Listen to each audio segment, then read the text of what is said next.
사도신경하심으로 예배로 나아가도록 하겠습니다.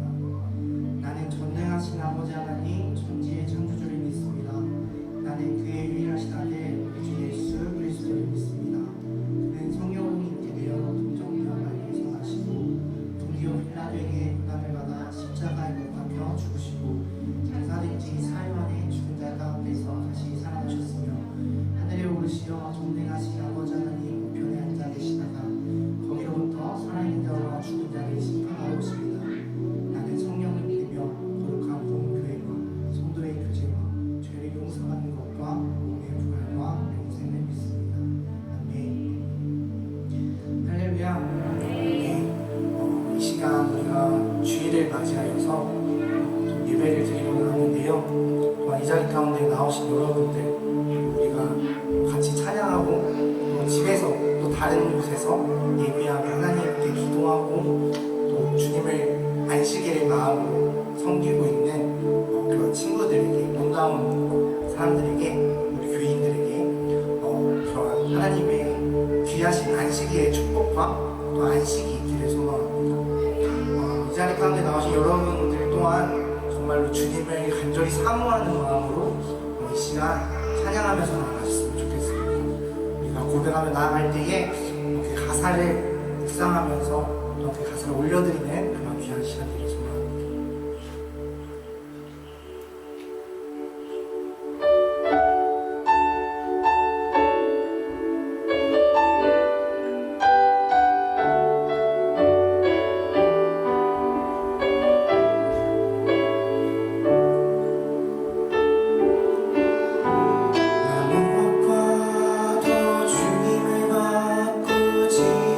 하늘이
그 어떠한 것도 주님보다 먼저 될 수 없고 그 어떠한 것보다도 주님보다 어떠한 것보다도 주님을 사랑한다는 그러한 고백 올려드렸습니다.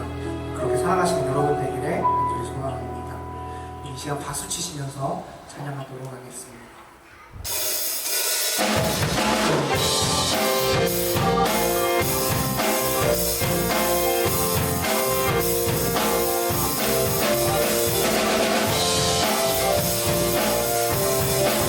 우리 시간 담대히 선포하셔라 소망합니다. 내 모든 삶의 행동 안에 주님 안에 있네. 나의 수시는 순간을 보내 내 모든 삶의 모든 안에 그리고 주 안에 나의 수시는 순간을 보내라.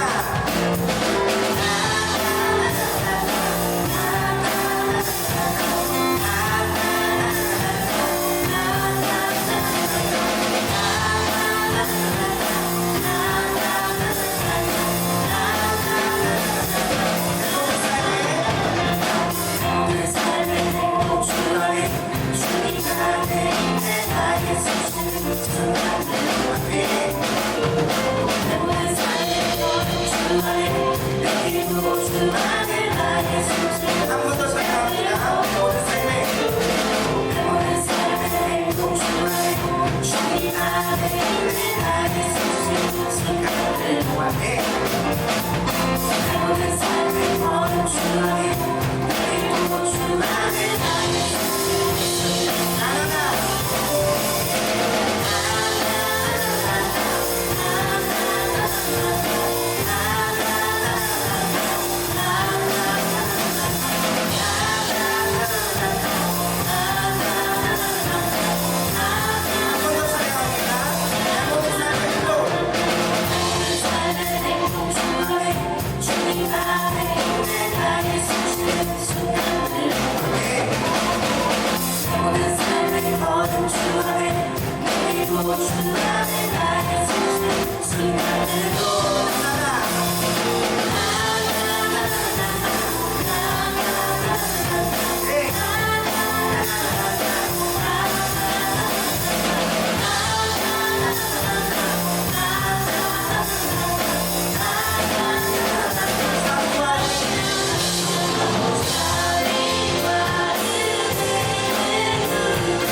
어디서 나시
함께 기도하며 나아가실 때에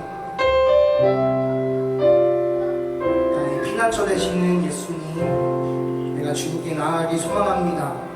나아가겠습니다. 고백하는 시간 되기 소망합니다. 이 예배를 통하여서 우리를 변화시키시고 우리의 마음을 위로하시고 우리의 마음을 만져주시옵소서 하는 마음으로 우리 주님의 이름 크게 한번 부르짖고 기도로 나아가도록 하겠습니다. 오늘의 말씀은 고난과 역경의 시간입니다. 그런데 제가 말씀 본문 말씀은 요나 1장 17절에서 2장 10절 말씀인데요. 길게 적기는 했으나 우리가 생략하고 바로 넘어가도록 하겠습니다. 여러분, 제가 한 2주를 쉬었었죠. 그렇죠? 그 이유가 코로나에 걸렸어서 그랬는데요. 근데 정말 죽을 뻔했어요. 근데 사실 그 전에는 코로나 감기 아니야? 이렇게 생각했었는데 물론 사람마다 다르더라고요. 근데 저는 유독 유난을 떤다고 이제 들을 정도로 정말 목이 너무 따가워서 너무나 힘들어했습니다. 그러면서 그 일주일을 자가격리를 했는데요. 그 방에서 저는 이제 누나가 있기 때문에 방에서 이제 비닐장갑을 끼고 마스크를 쓰고 살아서 여기에 막 딱지가 생길 정도로 그렇게 격리를 철저하게 봉쇄를 당했는데요. 그 방 안에서 제가 여러 가지 생각을 하고 또한 주일을 나오지 못하고 주일날에 방 안에서 이제 기도하고 생각하면서 들었던 생각들이 있었어요. 먼저 첫 번째로는 아프니까 이 아픈 거가 왜 있는 거지? 왜 인간에게 고통이 있는 거지? 우리 인간은 이 고통이 굉장히 빨리 없어졌으면 좋겠고 또한 우리 삶 가운데 또 우리 몸 가운데 몸을 떠나서 마음 가운데에 고통과 시련이 없었으면 좋겠다라는 생각을 합니다. 늘 생각할 때 행복했으면 좋겠어요. 저도 안 아팠으면 좋겠더라고요. 그래서 막 곰곰이 생각을 해봤어요. 왜 고통을 우리에게 주시는 거지? 왜 고통을 주실까 하다가 전에 봤던 드라마가 문득 생각이 났습니다. 그 드라마에서는 CIPA라는 그 무감각증 환자가 나오는데요. 그 이야기에서는 그 무감각증 환자가 나오는데 거기서는 그 환자가 이렇게 뭐 칼에 베어도 누구한테 맞아도 아픔을 느끼지 못해서 정말 강한 사람처럼 당당하게 막 이렇게 아프지 않으니까 누가 때려도 굴하지 않고 안 아픈데 하면서 오히려 자기의 몸을 그어서 자해를 하는 그런 사람이 있었어요. 그러한 내용의 드라마였습니다. 그런데 그 드라마를 보면 그 무감각증, 통증을 느끼지 못하는 것, 아픔을 느끼지 못하는 사람에게는 정말 안 좋은 치명적인 것들이 있더라고요. 저는 아프지 않으면 좋을 줄 알았어요. 와, 진짜 강한 사람이구나. 저는 아프지도 않나 봐. 와, 고통을 어떻게, 고통이 느껴지지 않네? 되게 멋지네. 히어로들 보면, 우리 뭐 작은 히어로지만 마동석 씨 영화에서 나오는 거 때리면 하잖아요. 때려도 막 이렇게 맞은 것 같지 않은 그런 것처럼 그러한 강인함이 있을 줄 알았는데 그것이 굉장히 위험한 것이더라고요. 왜냐하면 그 무감각 통증 그 환자는 감각을 느끼지 못해서 아픔, 통각이 없어서 자신이 뼈가 부러져도 아픔을 느끼지 못해서 치료를 할 생각을 못해요. 자신의 속에 무슨 아픈 바이러스가 들어와도 그것이 증상이 없고 아픔이 없으니까 자신이 병에 걸렸는지도 몰라서 굉장히 오래 살지 못하는 그런 환자들이 많다고 합니다. 늘 병원에 가서 자신이 아픈지를 검사해야 되는 그러한 환자들이랍니다. 그래서 그것을 보면서 필요한 생각이 들었습니다. 하나님께서도 우리에게 고통을 주시는 것, 우리에게 시련을 주시는 것, 물론 하나님께서 주시는 것이 아닐 수도 있어요. 물론 연단과 시련의 과정 속에서 뭐 인간의 잘못으로 인해서, 인간의 실수로 인해서, 뭐 자연재해나 환경으로 인해서 아픔이 찾아올 수도 있지만 그 아픔을 허락하시는 이유는 무엇일까라고 생각을 해봤을 때에 그 아픔이 있기 때문에 우리가 하나님께로 달려갈 수 있겠구나 라는 생각을 해보게 되었습니다. 참 세상이 좀 혼란스러워요. 그쵸? 국제적으로 봤을 때에 다른 나라가 다른 나라를, 약한 나라를 침략하고 전쟁을 하고 정말 아이들이 정말 그 가운데서 희생당하고 피해를 보고 엄마를 잃어서 막 울고 막 가족을 잃어서 울고 걸어가다가 막 죽고 하는 그런 광경들이 막 보여지기도 합니다. 또한 자연재해가 심해서 어디는 막 자연재해가 막 물이 덮쳐서 막 자연재해가 되고 허리케인이 덮쳐서 사람들이 죽어나고 또 이제 질병과 바이러스 지금 코로나가 굉장히 심해지고 확산되고 있지만 그러한 환경 속에서 세상이 굉장히 혼란스러운 시대를 살아가고 있어요. 그 가운데에서 우리의 마음들이 굉장히 흔들릴 때도 있고 또한 어쩔 때는 육체적으로나 또 육체적을 넘어서 정신적으로도 굉장히 고통받는 경우가 많습니다.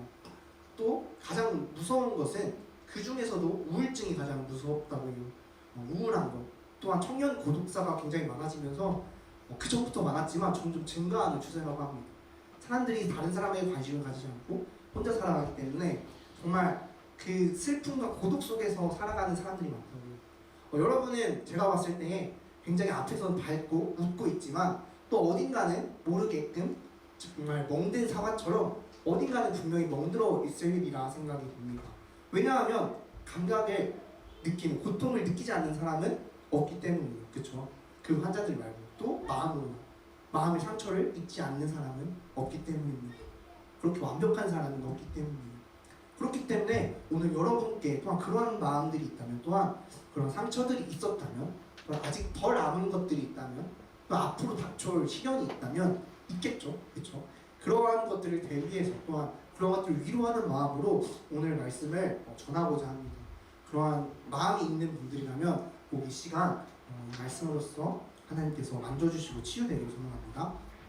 네. 오늘 말씀은 요나의 이야기입니다. 제가 읽지 않은 이유는 여러분들이 익히 알고 있기 때문입니다. 혹시 궁금하시면 가실 때나 집에서 한번 꼭 읽어보세요.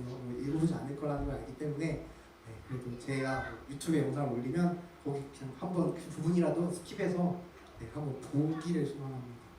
요나의 이야기인데요. 물고기 뱃속에서 3일 동안 있었다는 요나입니다. 그런데 이 요나가 니느웨로 이제 가서 전에 이제 하나님의 말씀을 전했어야 했어요. 그때도 요나의 이야기를 제가 가지고 예전에 설교를 했었는데, 한번 유튜브에 찾아보시고요. 요나가 이제 니느웨로 가서 자신의 원수의 나라예요. 근데 거기 가서 그 사람들한테 하나님이 너 걔 가서 걔네들 회개하게 해, 가서 말씀 전해 라고 하니까 당연히 자기 원수한테 회개하라고 하면 그 원수가 회개하고 어떻게 되죠? 구원받겠죠. 싫겠죠. 그러니까 안 가는 거예요. 그래서 다시스로 도망을 갑니다. 도망 피해서 하나님의 말씀을 옮기고 배를 타고 막 갑니다. 그러다가 풍랑을 만나서 이제 요나가 이제 빠지게 되는, 버려지게, 제비를 뽑아서 요나가 걸려가지고 요나가 이제 물에 던져지게 되는 신세가 돼요. 그때 큰 물고기가 이제 요나를 집어삼키는데요. 근데 그 요나가 그 물고기 뱃속에서 3일 동안 있었는데 그 과정의 이야기가 오늘의 본문 이야기고, 그 뱃속에서의 고백이 바로 오늘의 본문 말씀입니다. 요나가 하는 기도의 내용들입니다. 그런데 결국 결론은 하나님께 속한 구원은 하나님께 속해 있습니다 라는 결론을 맺어지는 그런 기도의 내용입니다. 이 요나가 물속의 뱃속에서 3일 동안 있었습니다. 여러분 한번 생각해 보세요. 요나가 물속의 뱃속에서 있었다고 생각해 보세요. 여러분이 물속이요? 물고기 뱃속에 있다고 한번 생각을 해보세요. 정말 캄캄하겠죠. 네, 캄캄하겠죠. 근데 그 가운데서 요나는 기도를 했습니다. 근데 그 3일이라는 시간이 우리가 생각하기, 성경에서는 이 숫자 3이 굉장히 여러 가지 뜻을 가지고 있고 의미를 가지고 있지만, 대부분의 이 요나의 뱃속에서의 3일을 대부분의 사람들이 분들께서 말씀하시고 설교하시고 비유하시고 하실 때에는 예수님의 사흘 동안의 그 죽음에 관해서 예수님과 비교를 하기도 합니다. 그래서 오늘 그 말씀과 한번 비교해 볼 텐데요. 이 요나의 3일과 이 예수님의 사흘이 3일이죠. 그렇죠? 3일 동안의 그 죽음의 그 시간은 공통점이 있고 차이점이 있습니다. 먼저 차이점을 말씀드리자면, 이 요나는 이 물고기 뱃속에서 3일 동안 있을 때에 굉장히 고독했겠죠. 그렇죠? 굉장히 조용했을 거고 굉장히 무서웠을 겁니다. 왜냐하면 하나님 말씀 어겨서 지금 상황이 그렇게 됐으니까 굉장히 깜깜했을 거예요. 그 독방 같은 그곳에서 요나는 3일 동안 있었지만, 요나는 유일하게 예수님과의 차이점, 그것은 바로 요나는 기도를 할 수 있었다는 거예요. 기도를 하나님과 교제할 수 있었다는 거예요. 하나님께서 그런 환경을 허락하신 거죠. 그렇죠?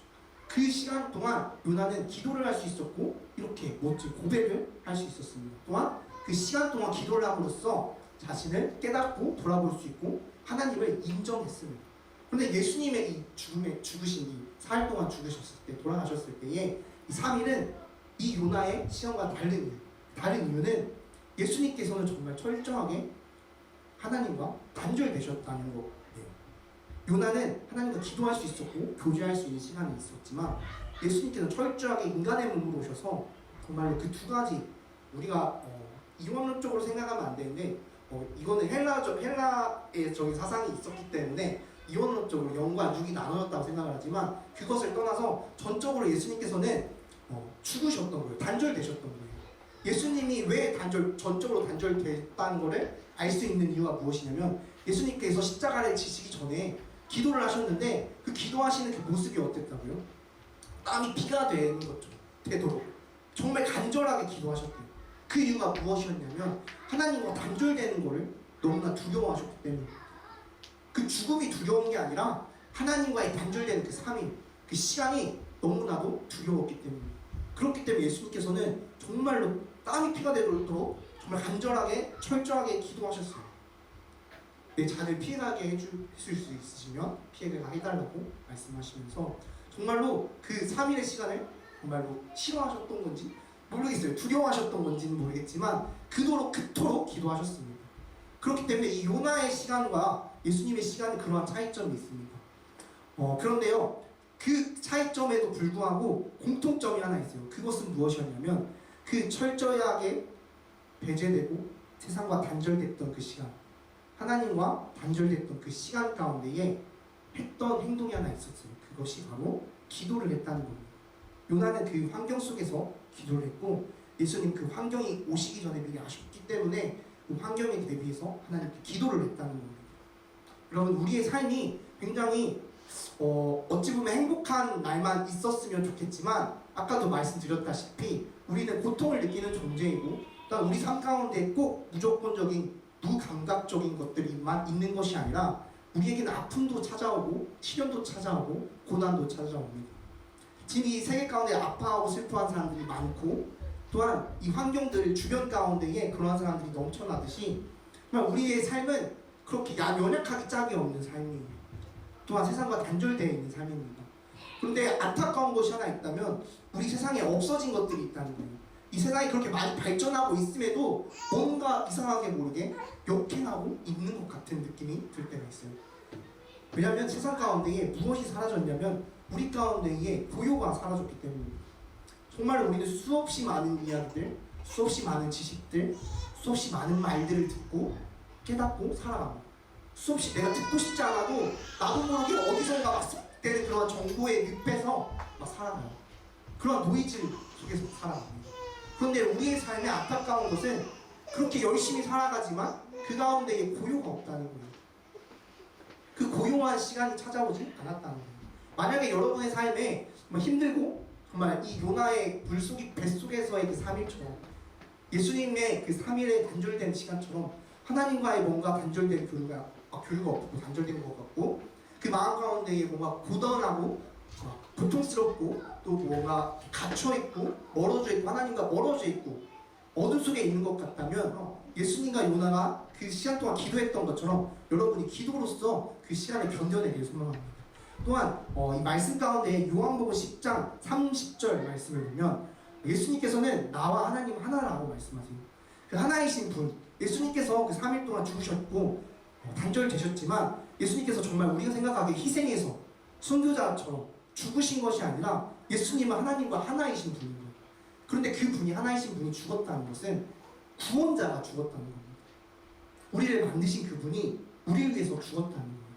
여러분, 예수님도 우리의 그 시간과 우리의 고된 시간들을 정말 우리보다 더 철저하게 우리의 몸으로서 우리처럼 느끼시고 괴로워하셨습니다. 그럼에도 불구하고 예수님 그 자리 가운데서 어떠한 모습을 우리에게 보여주셨냐면 기도하는 모습을 보여주셨어요. 여러분, 우리가 항상 늘 정답처럼 말하는 것이 있습니다. 어떠한 상황에 왔을 때에 기도하라 라는 말이 있습니다. 그런데요, 그 말이 왜 그렇게 많이 하느냐라는 이유, 그것이 바로 진짜 정답이기 때문입니다. 우리가 늘 익숙해서 당연한 것처럼 그 말하는 그 기도해 줄게 하는 그 말이 정말로 필요한 시대입니다. 정말로 필요한 상황이고요. 그 요나가 물속에 뱃속에 있었던 그 상황에 단절됐던 상황 속에서 그 요나가 기도하면서 드디어 깨달았던 이유는 그 상황 가운데 처해 있을 때에 그 포기하지 않냐고 나는 죽었네, 나는 끝이네 하는 것이 아니라 기도했기 때문입니다. 그리고 아까 세상 가운데 사라졌던 것이 고요라고 했죠. 노이즈 속에 살아가지만 그 고요가 없다고 했습니다. 그리고 두 번째로 없어진 것이 있어요. 그것이 바로 무엇이냐면 어둠이에요. 그리고 또 단절, 고독입니다. 어둠이 사라졌습니다. 제가 항상 늘 말하지만 빛과, 그때도 설교했지만 빛과 어둠을 나누셨다고 해서 그 어둠이, 물론 성경에서는 어둠을 가지고 그 악인의 길을, 어둠 속에 죄를 말하고 좀 안 좋은 쪽으로 많이 말을 하지만 이 어둠 또한 하나님께서 만드셨다는 겁니다. 어둠이 있는 이유는 정말 우리가 그 어둠 가운데에서 주님을 기다릴 수 있는 그러한 환경이 만들어진다는 거예요. 그 어둠 가운데서 빛을 바라볼 수 있는 환경이 만들어진다는 것입니다. 여러분, 열처녀의 이야기 아시나요? 횃불을 들고 신랑을 기다렸던 열처녀. 그 열처녀가 그 밤에 신랑을 간절히 기다렸던 것처럼 우리도 우리 안에 그 어둠 가운데 있을 때에 주님을 간절하게 기다리는, 고통 가운데 있을 때에 주님께 간절하게 기도하고 신랑을 기다리는 신부처럼 그렇게 주님을 간절하게 기다리는 방법을 배울 필요가 있습니다. 여러분, 우리 가운데에 어둠이 있으면 정말 그 가운데에 정말 주님의 빛, 그 어둠 가운데 빛이 이만큼만 비춰도 정말 멀리서도 보이는 것처럼 우리가 그러한 간절한 마음으로 이러한 상황 가운데 처해 있을 때에 주님을 위해서 기도해야 된다는 겁니다. 여러분의 상황이 지금 어떻고 앞으로의 상황이 어떨지 모르지만 여러분이 꼭 이 정답인 기도 하라, 기도해 줄게 라는 말을 하는, 기도하겠습니다, 기도하는 그러한 주님의 자녀들이 되겠습니다. 소망합니다. 그 지금의 상황이 굉장히 또 좋은 친구들도 있을 거예요. 나는 굉장히 지금 행복한데, 나는 즐거운데 하는 친구들도 있을 겁니다. 또 반대로 아닌 사람들도 있겠죠. 그런 것처럼 누군가 기뻐할 때는 그 기뻐하는 친구들이 상황이 좋지 않은 친구들을 위해서 기도했으면 좋겠습니다. 자신이 기쁘다고 해서 그 기쁨을 그저 누리는 것이 아니라 그 기쁨 가운데 이 친구가 빨리 회복되어 돌아올 수 있도록 우리가 기도했으면 좋겠습니다. 오늘 오전에 목사님께서 말씀하셨던 말씀이 있는데, 거기서 와닿았던 그 말씀이 무엇이었냐면, 달려간다라고 말을 하는데, 우리가 달려간다라고 말하면, 이렇게 달려가야 해 한다고 말하면 정말 허덕이면서 막 죽을 힘을 다해서 1등으로 달려가야 된다고 생각을 하지만, 결국에 목적지에 도달하는 것은 1등이나 꼴등이나 같다라는 말씀이셨어요. 달려가라는 그 말, 생각해보니까 뭔가 누군가를 향해 나아갈 때 걸어가는 사람보다 달려가는 사람이 더 처절한 사람이겠죠. 그렇죠? 도망갈 때도 마찬가지인데, 심지어. 그렇죠? 뭔가 간절한 사람이 더 달려가기 마련입니다. 달려가라고 해서, 한다고 해서 여러분이 거기 허덕이고 그러한 말이 아니라 최선을 다해서 주님께 나아가야 된다는 말이에요. 이 경기 시간에, 우리의 경기 시간은 언제 끝날지 모르지만 그 끝에는 어쨌든 1등이나 꼴등이나 도달해 있는, 결승전에 선에 도달해 있습니다. 그러니까 여러분, 그 상황 가운데에서 내가 주님께 더 나아가지 못해, 나는 기도를 많이 못해서 지금 이 상황에 처해져 있는 거야 라고 생각하거나, 또 나는 왜 이렇게 환경이 이렇지? 라고 생각만 할 것이 아니라 정말로 그 가운데에서도 조금이라도 달려가듯이 노력하는 여러분이 되길 소망해요. 정말로 짬이라도 내서 기도하는 여러분이 되길 소망합니다. 밥 먹을 때라도 기도하는 여러분이 되길 소망해요. 이 시대가 정말로 기도는 많이 사라졌어요. 찬양은 굉장히 유튜브에 많거든요. 찬양을 보면 한 제목만 쳐도 찬양이 수도 없이 많습니다. 그런데요, 기도에 대한 관한도 말씀도 수도 없이 많아요. 근데 누군가를 위해 기도하는 사람들, 그러한 것들이 많이 좀 적어요. 또 세대가 지나면 지날수록 하나님을 잊어가는 세대가 됩니다. 마치 성경 구약에서도 막 예레미야 시대처럼 정말로 그것보다 더하면 더한 시대가 되고 가고 있어요. 하나님을 잊어가는 세대가 되고 있습니다. 여러분은 이 자리 가운데 나오셨죠. 정말로 주님을 위한, 주의를 위한 그러한 마음을 가지고 왔을 줄로 믿습니다. 지금 우리가 둘러보면 어떤 환경에 있어서 또한 멀리 떠나서 예배에 참여하지 못한 친구들이 있어요. 우리가 그 친구들을 위해서 이 시간 이따가 기도할 텐데요. 그 친구들을 위해서도 기도했으면 좋겠습니다. 나를 위한 기도도 가장 귀한 기도지만 주님을 위한 기도, 또한 다른 일을 위한 기도가 더 컸으면 좋겠습니다. 그동안 여러분이 되길 소망합니다.